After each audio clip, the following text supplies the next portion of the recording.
po yung title ng awit. Wala natin kayo umaga po ito. Tayo po ay meron po mapakinggan special number. Yan po, no? Solo ulit. Ito po ay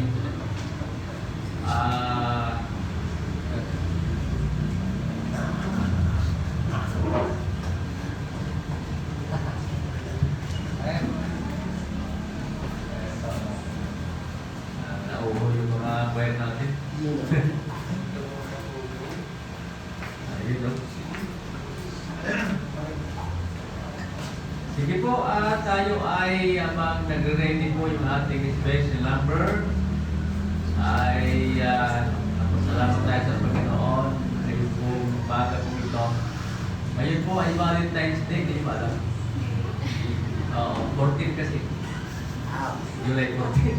July 14 ngayon. Tsaka nakapulas eh.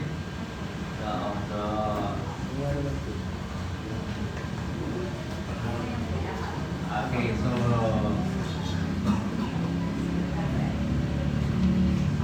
mag-ready na yung mga estudyante sapagkat malapit na kayo magpasukan. July 29, simula na pagpunta nyo sa school. At kailangan nyo ulit na gumising ng maaga. Yung mga tanghali gumising ay baga na kayo. Bagising kayo ng maaga. Okay po. So ready na tayo. Pakinggan natin yung ating pong tagong bilang ngayong umagang ito.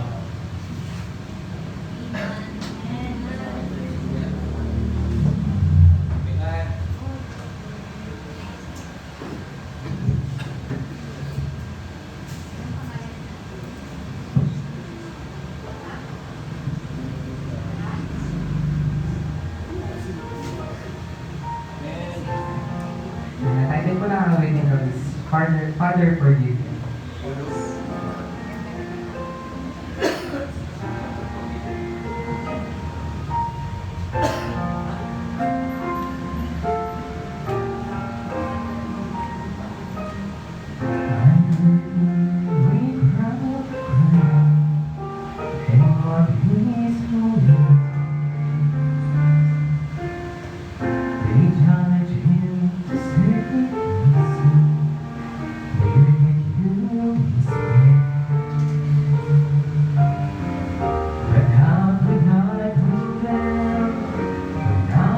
Just as much to blame. And when I release this word, these words, that's when I heard him say, Father, forgive them. They don't know what they've done. They do not hear the words they've slain. Father, forgive them. They do not understand. They do not know the plan. Words their lives within His hands. Oh, Father God, forgive their sins within them.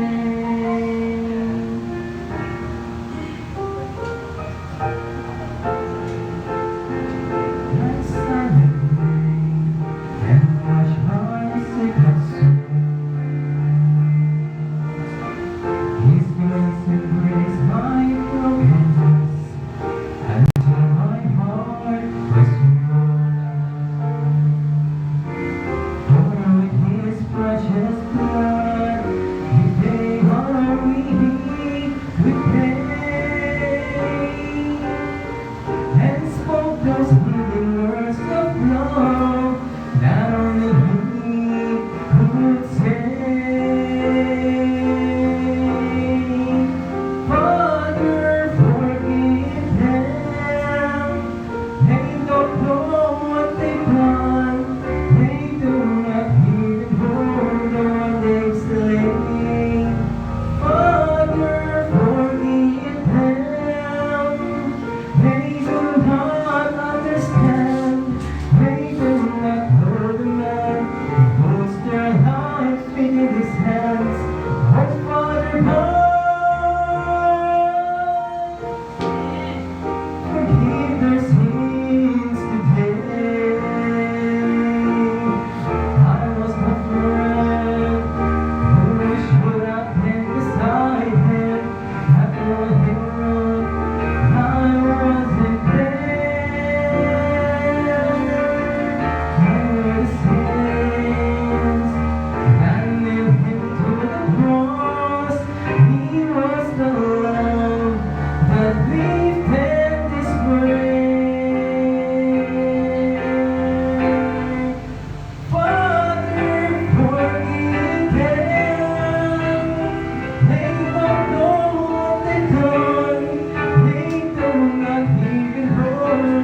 years late. Father, forgive them. They do not understand. They do not know the man who puts their lives in his hands. Oh, Father God. Oh, Father God. Oh, Father God. Forgive their sins today. Amen. Tonight is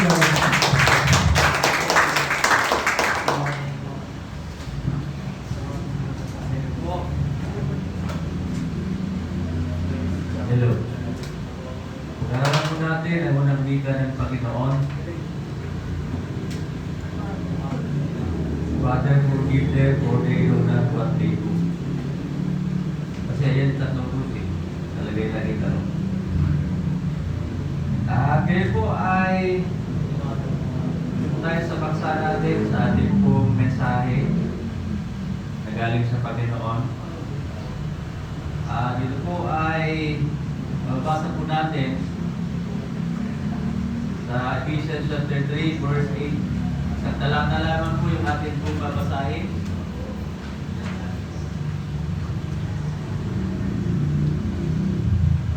Verse 8, nasabi po dito, unto me, who am less than the least of the saints, is this grace given that I should preach among the Gentiles the unreachable riches of Christ. Hindi ko po, unreachable riches of Christ. Pakiulit nga po mga kapatid. Unsearchable. Unsearchable riches of Christ. Amen. Tayo po'y manalangin, Panginoon, kayo po umaga. Nais namin ilagay sa inyo ang aming pong pag-aaral. Ang masalita ninyo, Panginoon Diyos, ay maging makapangyarihan sa buhay namin, sa puso namin, Panginoon, nangusap ka. Panginoon, salamat po sa kalayaan ito na pinagkatiwa, pinagkalubo sa amin. Salamat sa bawat isa na nandito. Nais namin, Panginoon, na muli, hari ka sa buhay namin, sa puso namin. At ikaw lang, Panginoon, ang aming paglilikuran sa pagkat ikaw, Panginoong Diyos, ang naging kita sa amin, na nagbigay ng buhay na walang hanggan. Ito ang aming panalangin. Amen. Okay. Yun na po yung title natin, Unsearchable Riches of Christ. So, kung tatagalogin natin yan, ang hindi mahanap o hindi matagpuan na kayamanan ni Kristo. Alam niyo po ang mundo, gahanap po sila ng maraming tinatawag na kayamanan. Nagpapakahirap sila, papakabaliw sa tinatawag na kayamanan ng mundo ito. At maraming tao ay nagsasakripisyo na halos ikamatay para magkaroon ng tinatawag na kayamanan.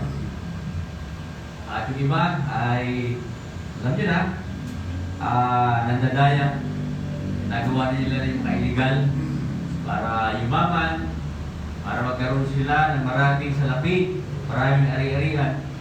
At si Judas ay pinagkadulo ang Panginoon sa ilang ginto, ilang pilak? 30 pieces of silver. Alright? So, ito pa mga bagay na ito ay nagpapaalala sa atin na kayamanan ng mundong ito ay bawang mga pansamantala lamang. All of these riches are temporary. Sabi ng Panginoon, mahalaga na tandaan natin ito, lay not up for yourselves treasures on earth. Huwag na kayong mag-iipon ng kayamanan sa mundo ito. Matthew 6:19. At ang kayamanan po mga kapatid ay magiging walang kabuluhan pagdating po ng buot ng ating Panginoon. Riches profit not in the day of wrath. Proverbs 11:4. Basahin po natin. Riches profit not in the day of wrath, but the righteousness delivered from the death. Okay? So yung bagay na kayamanan ay wala po itong magiging pakinabang. Meron tatlong bagay tayo pag-usapan ngayong umaga po ito na magpapaalala sa atin kung paano naging mayaman ang Panginoon sa buhay natin. Personally, sa atin. At ang kayamanan ito ay nagmula sa ating Panginoong Jesus. At una, the riches of His goodness. Kalawa, the riches of His grace. Katlo, the riches of His glory. At yun po yung mga paalala sa atin ng talatang ito, sapagkat kung iisipin natin, ang sabi ng Bible, tayo na dukha ay maging mayaman at siyang mayaman ay naging dukha. Di ba? Si Jesus yun. Na siya'y mayaman galing sa langit, ang ganda ng kanyang katatayuan doon. Siya ay sinasamba ng mga anghel. Siya ay pinaglilingkuran ng mga anghel. Subalit nagkatawang tao siya at paparusahan. At yung kanyang kayamanan ay mapunta sa atin na mga dukha. Napakasarap isipin na pinagkalooban tayo ng Diyos, binigyan tayo ng pagkakataon at kumbaga, binigyan tayo ng panahon ng Panginoon para iligtas, para yung kayamanan niya ay ibigay sa atin. Nabaga dito yung ating kailangan. Dahil ito yung ating pong magiging kumbaga kapakinabangan pagdating ng araw.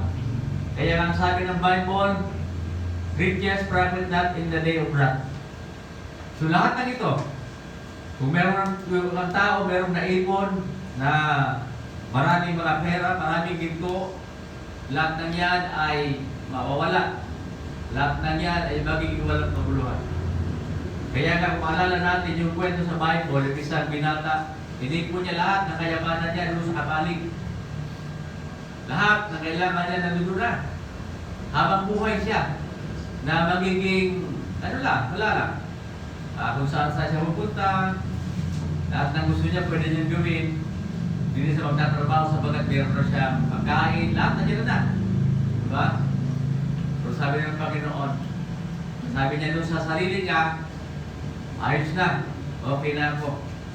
Pwede na ako mabuhay habang panahon na hindi na ako magtatrabaho. Sabi ng Panginoon, ikaw na hakal. Ngayon ay kukunin ko ang buhay mo. Nagpapaalala sa atin, what profit a man if he gain the whole world and loses his own soul. Di ba? Kahit anong gawin ng tao, ay hindi mo talaga magiging pakinabang pagdating ng araw yung kanyang pinagpaguran, yung kanyang pinag-ipunan. Now, kung hindi natin yung kayamanan ng ating Panginoon, nasabi ng Bible, mayaman siya sa tinatawag na kabutihan, riches of His goodness. Tingnan natin sa Romans chapter 2 verse 8. 2:4. Romans chapter 2 verse 4, sabi niya, our deepest thou, despises thou the riches of His, sabi niya, goodness, and forbearance and long-suffering, not knowing that the goodness of God leadeth thee to repentance. Di ba? Bakit tayo nagkaroon ng tinatawag na repentance? Yun ay dahil sa kabutihan ng Diyos sa buhay natin.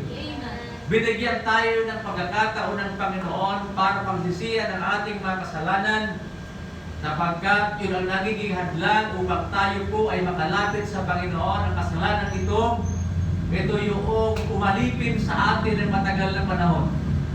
Nakagapos tayo sa tinatawag na kasalanan. Kung kaya't ang Panginoong Diyos nagbigay ng tinatawag na kabutihan sa bawat isa sa atin upang magsisi tayo sa kasalanan ito, upang matanggap natin ang tinatawag na kabutihan ng Diyos. How good the Lord has been to us. Kailan ba naging masama ang Panginoon sa buhay natin? Meron ba kayo nakalala? na naging masama ang Diyos sa buhay natin.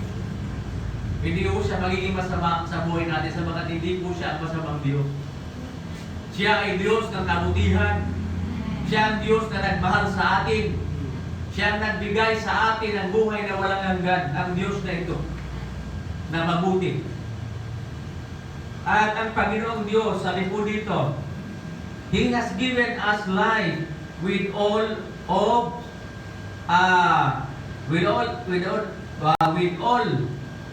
of its blessing. Binigay niya yung kanyang buhay. At yun po ay biyaya sa atin. Biyaya na sa atin ang buhay ng Panginoon. He has provided eternal life through His death on the cross. Hindi ba? Pinrovide niya yung kaligtasan natin. Siyang nagbigay ng kaligtasan sa atin doon sa krus ng Kalbaryo. At kung wala po yung krus ng Kalbaryo ay hindi po tayo magkakaroon ng kaligtasan.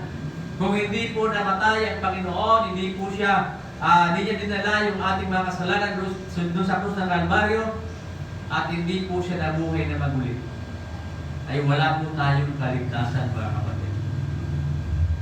Naisip niyo na ba? Minsan sa isang araw, naisip niyo na ba na bakit kaya ako niligtas ng Panginoon? Ano bang dahilan ng Diyos para iligtas ako? Hindi ba? Ito yung mga tanong na maaari natin itanong sa Panginoon. Bakit, Lord? Ang daming taong pwedeng iligtas, ang daming taong karapat-dapat iligtas. Yung mga taong mabubuti, yung mga simba ng simba, dasal ng dasal, may kalinay tuhod para luluhod doon, hanggang doon sa dulo. Di ba sila yung karapat-dapat, hindi ba? Kasi banal sila eh, kung titignan eh. Nagpo-procession, tapos pumunta doon sa tinatawag na Nazareno. Lahat ginagawa, bisita iglesia. Na kung tutusin sila yung karapat-dapat eh. Pero bakit tayo, mga kapatid? Bakit tayo ang niligtas ng Panginoon? Yun naway, mahal tayo ng Diyos. Hindi nakakahulugan na hindi mahal ng Diyos yung mga taong yun. Mahal din ng Panginoon yun. Kaya lang nga, naka-stick na sa isip nila na yung kanilang ginagawa ay kinalulugdan sila ng Panginoon. Mali yung kanilang pag-unawa. Yun ang hindi maganda. Kapag ang taong relihiyoso, mahirap na po yan kumbinsihin patungkol kay Kristo. Mahirap na. May ugat na yun eh.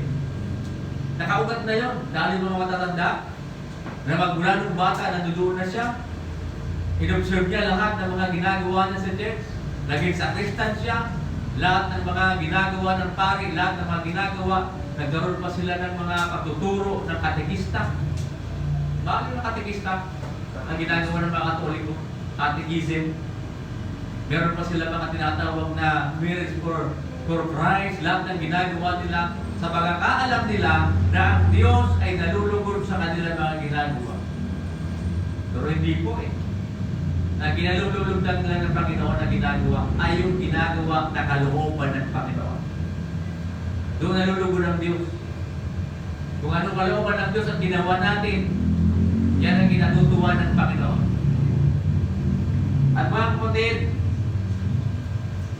His goodness is manifested in His forbearance. Di ba sabi doon? Forbearance, ibig sabihin ng forbearance is patient. Yung tinatawag na kayamanan ay pinapahayag ito sa pamamagitan ng kanyang pagpapasensya. Ang Diyos ay mapagpasensya, mga kapatid. Tandaan rin niyo yan. Bakit hanggang ngayon hindi pa bumabalik ang Panginoong Diyos? Pwede naman sana eh. Pwede naman. Di ba? Kung tutusin, pwede na ngayon eh. Bukas, pwede na. Pero bakit hindi pa siya bumabalik? Marami pang tao dapat magsisi ng kanilang kasalanan. Binibigyan ng Panginoon ng pagkakataon upang mga taong ito ay marinig yung Ebanghelyo at magsisi sila sa kanilang kasalanan at tanggapin nila si Jesus sa kanilang mga buhay bilang Panginoon at sarili ng tagapagligtas. Kung maalala natin sa panahon ni Noah, di ba? Ginunaw ba kagad ng Panginoon? Alam ng Panginoon na kasasama ng tao that time. Wala nang kabutihang natitira sa kanila pong mga buhay, sa kanilang katawan. Lahat ng mga tao masama, walang mabuti sa kanila. Sino walang? Kaya na nangyari? Gumawa ka ng bangka. Pero hindi ka agad ginawa nito kasi ang tagal niyang gawin yun. 120 years niyang ginawa. Pero habang ginagawa niya yun, nag-preach siya. Pagsisi kayo ng kanyang kasalanan ng Panginoon ay magpapadala ng ulan. Di ba? Ginawa, pinagtatawanan siya. Noon, nababaliw ka na. Di ba kung sinasabi ng mga tao? Kinutuya siya. Pero si Noah, sige lang. Ginagawa niya lang yung pinagawa sa kanya ng Panginoon. At ang Panginoon disenyo ng bangka na yun. Ano yung ang Panginoon ay engineer, architect. Bakit? Lahat ng pinagawa ng Panginoon, siya nag-design. At ang ginawa ng Noah, ilang bang pintuan meron doon sa bangka na yun? Isa lang. Why? Symbolize that the Lord Jesus Christ is the only way. The only door patungo sa langit. Diba? Walang iba. Walang bintana eh. Oh. Pintuan lang. Diba? Dapat ang bahay, ang bangka, may bintana, diba? Wala eh. So nakakahulugan lang na yun ay larawan ng kaligtasan. Na sino bang pumasok doon sa bangka na yun ay tiyak maliligtas sa baha. Na hanggang ngayon, ganoon pa din. Ang sino bang manampalataya kay Kristo, siya ay maliligtas. Sabagat si Jesus ang daan, ang buhay, at ang katotohanan patungo sa langit na bayan. So lahat ng mga nangyari sa Old Testament ay may kinalaman sa New Testament. Tandaan niya. Okay? Pasensya na po at ako po ay may sipon. May ubo. Mag-ingat kayo dahil yan po yung mga tanong natin ngayon. So, hindi lamang po yan, hindi lamang pinakita niya yung kanyang tinatawag, dinemonstrate sa atin yung kanyang pagpapasensya sa panahon ni Lot. Di ba? Hindi naman ang idunan ng Panginoon sa pamagitan ng apoy. Meron laging tinatawag na chance. Binigay ng Panginoon. May chance sa palagi. Diba? Nagkaroon nga sila ng barter eh, ni Abraham. Sabi niya, ilan ba ang mabuti dyan sa lugar na yan? Sabi niya, dyan po yung pamangkin kong si Lot, parang hindi alam ng Panginoon ano. Nandyan po yung pamangkin kong si Lot. Huwag po niyo pong gunawin kaagad. Sabi niya, sige, kung meron akong makita, nadarati, pakita ko yung kapatid mo.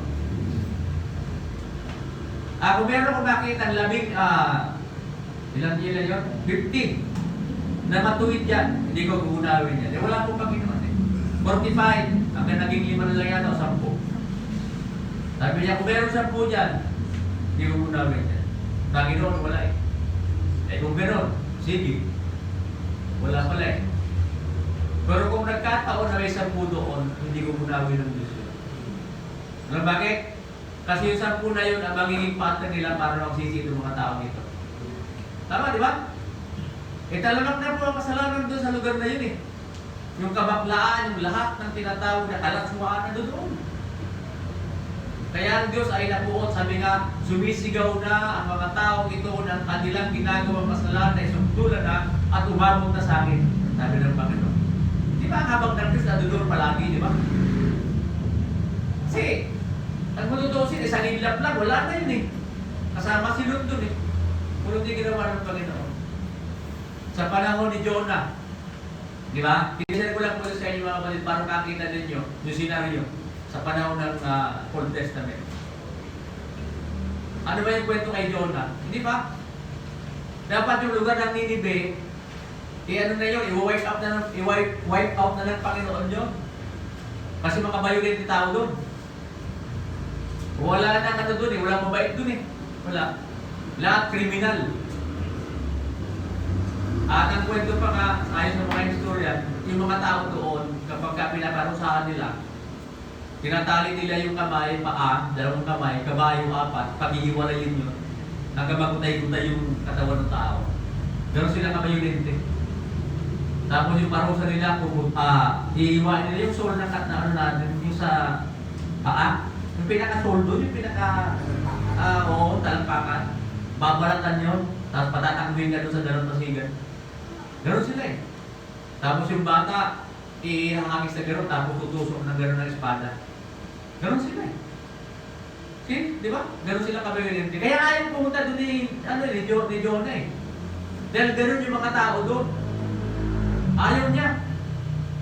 Kasi natakot siya eh. Pero sabi ng Panginoon, pumunta ka doon, ako bahala sa'yo. Di ba? Yung salita na yan, pag sinabi siya ng Panginoon yan, pumunta ka na.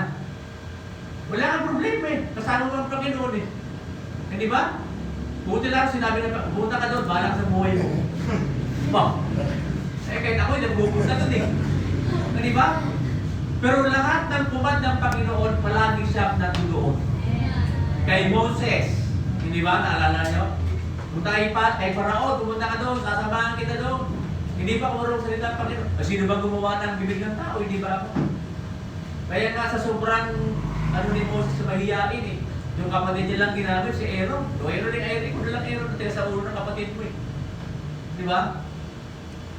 Pagka gano'n makipag-usap ka sa Panginoon, tigas sa ulo mo, ewan mo ba? Kaya hindi na sa Panginoon kay Aaron, di ba? Ay kay Moses, hindi siya nainis. Kundi ang ginawa niya, sinatitod niya lang si Aaron. Para lang makapunta doon sa Egypt, para yung mga Israelita ay mailabas doon sa pagkaalipin. Kaya nung time na yun, nung si Noah, si Jonah, ay pumunta doon sa Tarsis. Ang bihira. Ito na. Naranasan niya yung hindi niya naranasan. Kinain siya ng talaking isda. At pagkatapos 3 araw, 3 gabi. Imagine niyo ang loob ng tinatawag na balyena na doon sa loob. Kung anong amoy, anong itsura, di ba? Yung mga kinakain ng balyena, tatama sa mukha mo gano'n. Yung mga dilis, lahat ng yan. Adlansa. Di ba? Pinaranas ng Panginoon yung kay Jonah upang makita niya yung kanyang consequence sa kanyang ginawa pagtakbo sa kalooban ng Panginoon. Ilagi na sinasabi ng pastor, kung may panawagan siya yung Panginoon, huwag ka na tumakbo.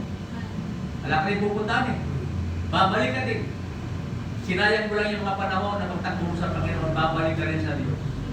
At hindi ka makakatakas sa panawagan ng Panginoon. Bakit? Nangyari sa akin yun eh. Takbo ako ng takbo eh. Hanggang sa mga aksidente kami. Yun. Punta ko sa Panginoon. Nung malawang pala Diyos eh. Wala akong narinig, o bihira akong makarinig ng pastor na ginusto nila magpastor. Sa Suragi ba? Ayaw kami sa Suragi, ayaw namin eh. Ayaw talaga. Bihira lang yung, ako gusto magpastor. Magmula ng bata, gusto ko, bihira yung. Pero kami ayaw. Pero dito rin kami nila ng Panginoon eh. You can run, but you cannot hide. Yes, sa Panginoon. Diba? Kaya nga noong kinain siya ng malaking isda, ang ginawa ng Panginoon, doon sa niluwa sa ninidilis. Why? Para hindi na siya makatakbo. Doon na mismo. At habang nasa loob siya ng loob ng isda, na-realize niya. Natama pala ang Panginoon. Hindi na ako susuway sa kanya. Nangaral siya doon. Ikot siya ng ikot, naglalakad lang siya. Habang naglalakad, nakakalagay ng Panginoon. And the place of Nineveh was saved. Amen. So, masahin niyo yung buong Diyos. Naligtas yung mga tao doon. Naging, mananampalataya sila. Nagtiwala sila sa Panginoon. Kaya mga kapatid, ang tinatawag na pagpapasensya ng Panginoon ay napakahaba. His long suffering, sabi nga dito, demonstrate His wonderful love. Long suffering, yung kanyang tinatawag na, ano sa long suffering sa Tagalog? Yung, salamat, Professor Artie. Pagkatsaga. Long suffering, tama ba yan? Pagkatsaga ka pa talaga? Baka paghihirap. Pagkatsaga ba yan? Namasuragi na naman. Long suffering. Ha? Pagtitiis eh. Yung pagkatsaga, perseverance. Okay? Pagtitiis. Oh, di ba? Yung pagtitiis ng Panginoon doon sa krus ng Kalbaryo, magmula po doon sa tinatawag na paghihirap niya na wala pa sa krus. Pagtitiis ng Diyos yun para maabot natin, tinatawag, makamta natin, tinatawag na kaligtasan ng ating mga kaluluwa. Kasi doon pa lang nung kinurunahan siya ng tinik, pwede nang umayo ang Panginoon. Ayaw ko na. Uwi na ako sa langit. Diba? Ganun, diba? Kung sa tao lang, ayaw ko na Lord, ayaw ko na ito. Hindi, meron pa. Meron pa ba? Diba? Di ba yun? Sasampalin ka, duduruan ka, sisipain ka. Lahat ng mga pang-aapi, lahat ng mga pagmamantrato, lahat ng tinatawag na pangungutya ay tinanggap ng Panginoon yun, alang-alang sa iyo at sa akin.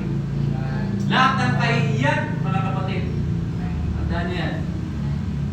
At ang Panginoon, nung siya po ay hinubaran ng damit, totally naked siya. Why? Ang purpose ng mga Hudyo pare pahiya. Ang Panginoong Jesucristo dati. Di ba? Ganun ang ginawa nila eh. Sino yung mga sumisigaw na bago ang Panginoon? Sino yon? Yung mga pinagaling ng Diyos, yung mga sumunod sa Kanya, yung mga binigyan niya ng magpapala, itong mga taong ito, sila yung sumisigaw, crucified Him. Palayain si Barabas. Pira, no? Pero yung mga tao nga naman, ano? Maalala niyo ba kayo sa sarili ninyo? Na meron kayong tinulungan, ginawa niyo lahat, at pagkatapos, ito ba masama? Ang tawag doon is no credit inside. Walang utang na loob. Di ba? Walang utang na loob. Ikaw ba masama? Tapos kung ano sasabi pa sa'yo, pangit ang ugali mo, ganito ganyan. Di ba? Ganun ang ginawa ng tao sa ating Panginoon eh. Oh. Lahat ng kasamaan ay inakusa sa ating Panginoong Jesucristo. Criminal siya, hindi siya galing sa Diyos, lahat yan.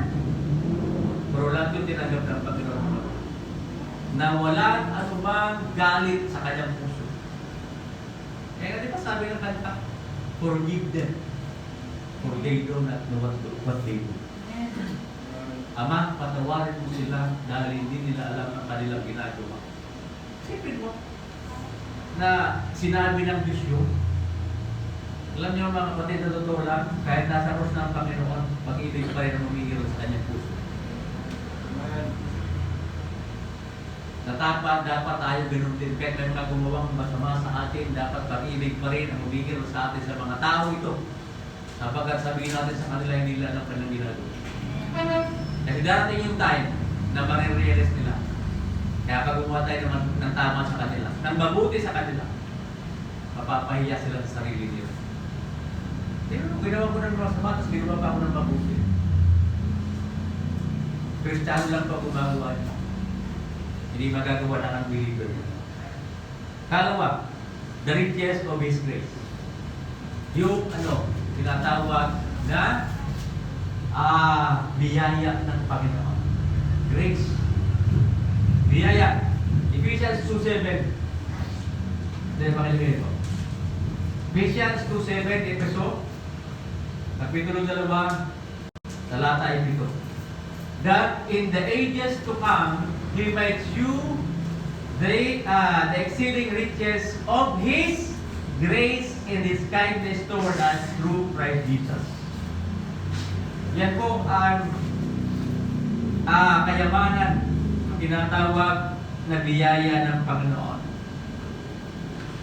At ito po ay isang tinatawag na gandang salita. Biyaya. The word, the combination of love and mercy of God. Grace, ang po dito, love plus mercy is grace. Yan po yan. Kinurbine lang. Pinaghalo na pag-ibig at habag ng Diyos. Kaya nagkaroon ng biyaya sa atin. Di ba, mga kapatid? Yung biyaya na yan ay, yan eh. Hindi naman tayo karapat-dapat maligtas. Pero dahil sa biyaya ng Panginoon, tayo ay nagkaroon ng puwang sa puso ng Diyos. Biyaya mga kapatid. Hanggang ngayon, we are, sabi nga po dito, tayo ay living in tinatawag na grace sa biyaya ng Panginoon. Kailangan natin narinig yan, di ba? Sa biyaya ng Panginoon. Kaya ako nakapagpatuloy sa Diyos. By the grace of God, tayo ay nakapaglilingkod sa Panginoon ng masaya.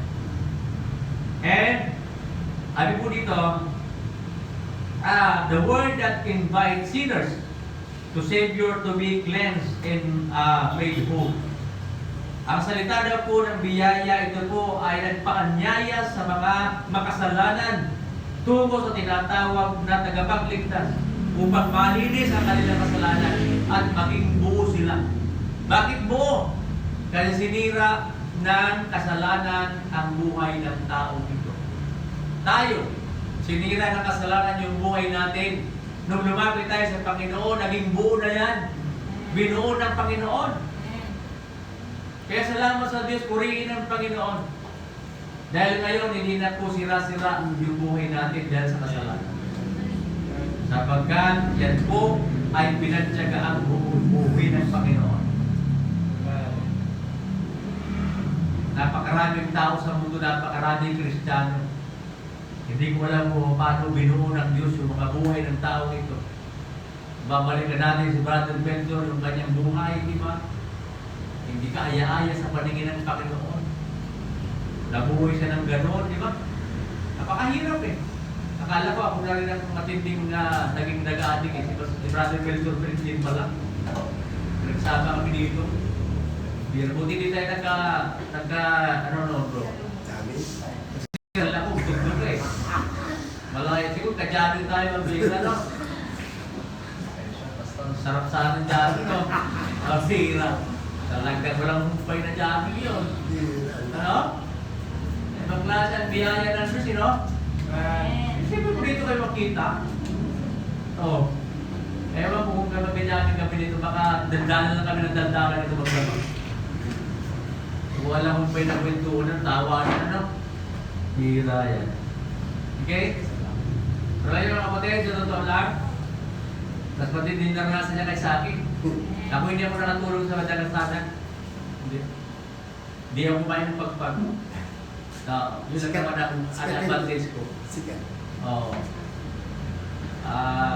Ano kasi, di balik mo lang pagkulang ko ng tuyo that time. Kasi, magtika. Puro pagpapil. Tsaka hindi rin ako makain ng karne pati. Oo. Ganap lang mo ng gulay, matalbos-talbos yan, okay na ako. Tsaka bagoong na, no? Isda. Lagay mo ng kalamansi, may sili, okay na. Yan ang pinaka-delicacy ko eh. Yung mga ganyan. Kahit na haninan mga lechon, amunado, yan, lechado, lahat yan. Di ba kasi din yan? Mapapanis na lang yan din. Hindi ko papanis din.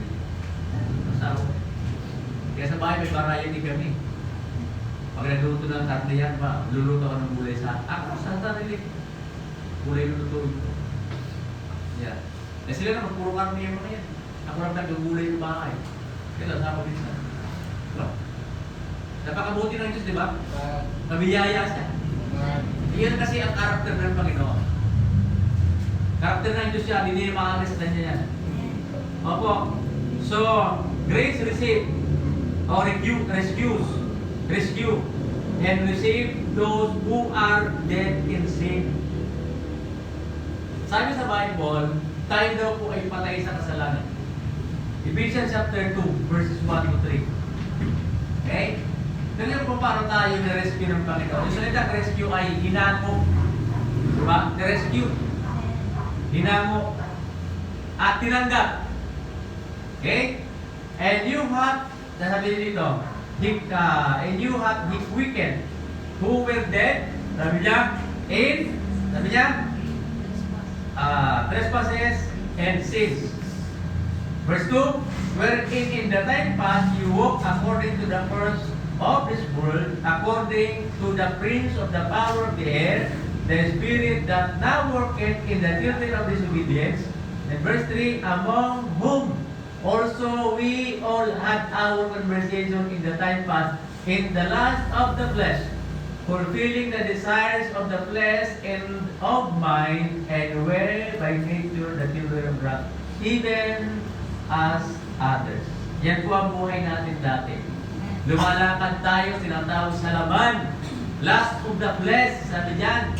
Di ba? Fulfilling the desires of the flesh and the mind. Yan ang gusto natin sa mga panahon na wala pa tayo sa Panginoon. Nabubuhay tayo sa kasalanan. Kaya patay tayo sa kasalanan, sabi ng Bible. At ang ginawa ng Panginoon ay hinago tayo at tinanggap sa Kanya. Kapatid, hindi lang hinago. Huwag ka nang hinago eh. Pero tinanggap tayo. Hinago at tinanggap. He-refuse and receive those sinners. Tayo yun. Kaya nga, napakapalad natin, mga kapatid, mga minamahal, na tayo ay tinanggap ng Diyos. Na walang pagsusumbat. Di ba? Pwede naman tayong tagapin ng Panginoon, nasumbatan tayo eh. Pero wala tayong marinig na sumbat sa Panginoon. Niyakap tayo ng Diyos. At sabi nga po, malinaw, maliwanag, yung tinatawag na hinaharap natin, yung future natin. Dahil natanggap na natin yung tinatawag na kayamanan na biyaya ng Panginoon. They are secure for the future. And they will forever be object of kindness. Habang buhay, tayo po ay tinatawag na object na tinatawag ng kabutihan. Kaya yung kabutihan, mga kapatid, nasa atin na yan. Hindi na yan mawawala. Kabutihan na nanggaling sa Panginoon. Biyaya na galing sa Diyos. Yun po ang binigay sa atin ng Panginoon. And hindi lamang po the riches of His grace, the riches of His goodness, thus the riches of His glory. Ephesians 1:18. Ephesians 1:18, sabay-sabay po natin basahin. Ready now, read. The eyes of your understanding being enlightened, that ye may know that is the hope of His calling, and what the riches of the glory of His inheritance in the saints. Okay, inheritance. Pag narinig yung inheritance, ano yan? Kayamanan. Mana natin sa Panginoon. May kinalaman po ito sa tinatawag na kayamanan natin kay Kristo. Kung sinabi natin kaluwalhatian ng Diyos, ang isipin natin kayamanan na kay Kristo. Kayamanan, ito po yung ibinigay sa atin ng Panginoon. Ibinigay na kahit wala pa tayo sa langit.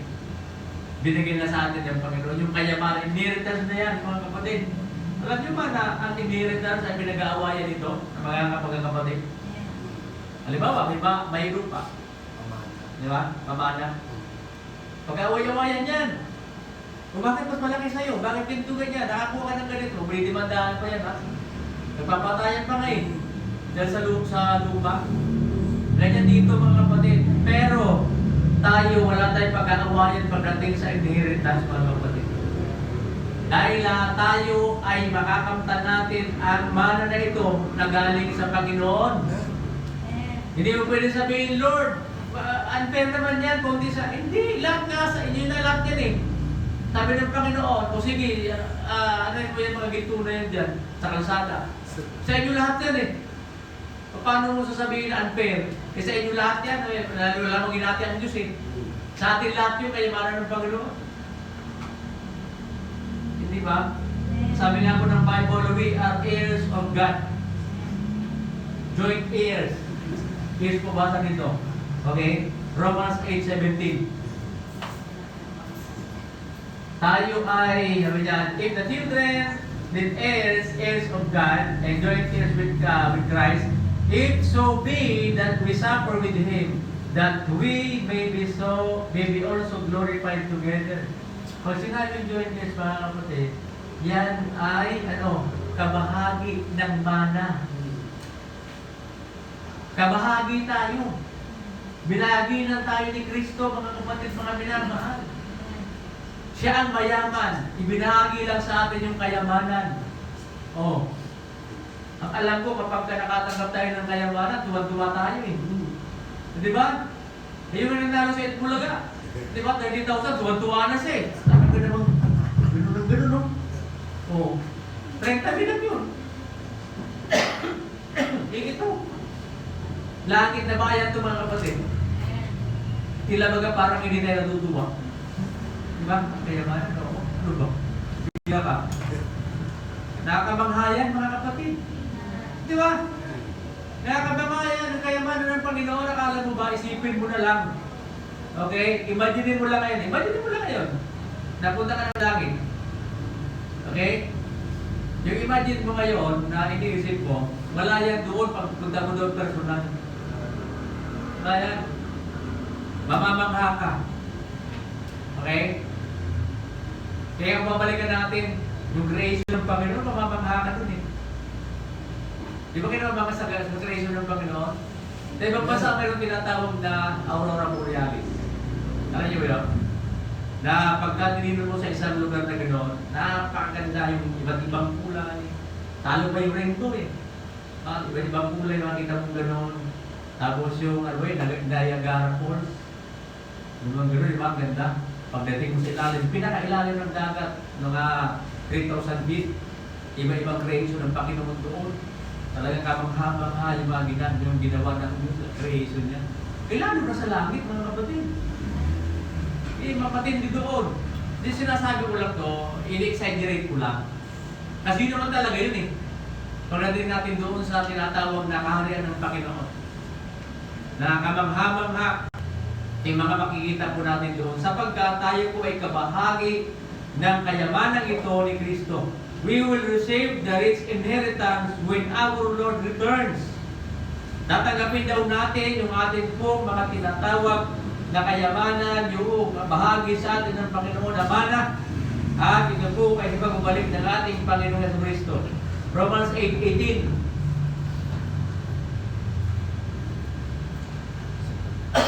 For I reckon that the suffering of the present time are not worthy to be compared with the glory which shall be revealed in us. Sabi nyo sabi nyo no? To be compared with the glory, not worthy to be compared. Ibig sabihin, walang katulad. Walang pwedeng ikumpara. Yung tinatawag na kaluwalhatian ng Panginoon ay ipagkakita sa ating lahat. Sipin mo na yun, no? Walang pwedeng ikumpara. Si Peter, John, and James, maalala natin, nasaksihan nila yung pag-akyat ng Panginoon Jesucristo sa langit noong time ng Transfiguration. Doon sa bundok ng Olivo. Doon umakyat ang Panginoon. Kitang-kita nila ng tatlong alagad na ito ng Panginoon. Kung paano nagliwanag yung lugar na yun. At sabi nga ng mga scholar sa Bible, kung saan si Jesus umakyat, doon din siya bago. Pagdating ng araw. Okay? And we will share the riches of His glory throughout eternity. Kaya, ang ating naranasan na kayamanan ng Panginoon ay dadalhin natin ito hanggang doon sa tinatawag na eternity. Sa buhay na walang hanggan. The riches of His goodness. The riches of His grace. And the riches of His glory. Sapagkat yan ang mga karakter ng Panginoon na dapat po natin matutunan ngayong umaga. Harinaway kahit pa paano, meron tayo na pulot na aral dito sa ating paksa ngayong umaga po. Tayo po ay tumayong lahat at manalangin po tayo sa Panginoon. Salamat po Panginoong Diyos sa iyong mga salita ngayong umaga po.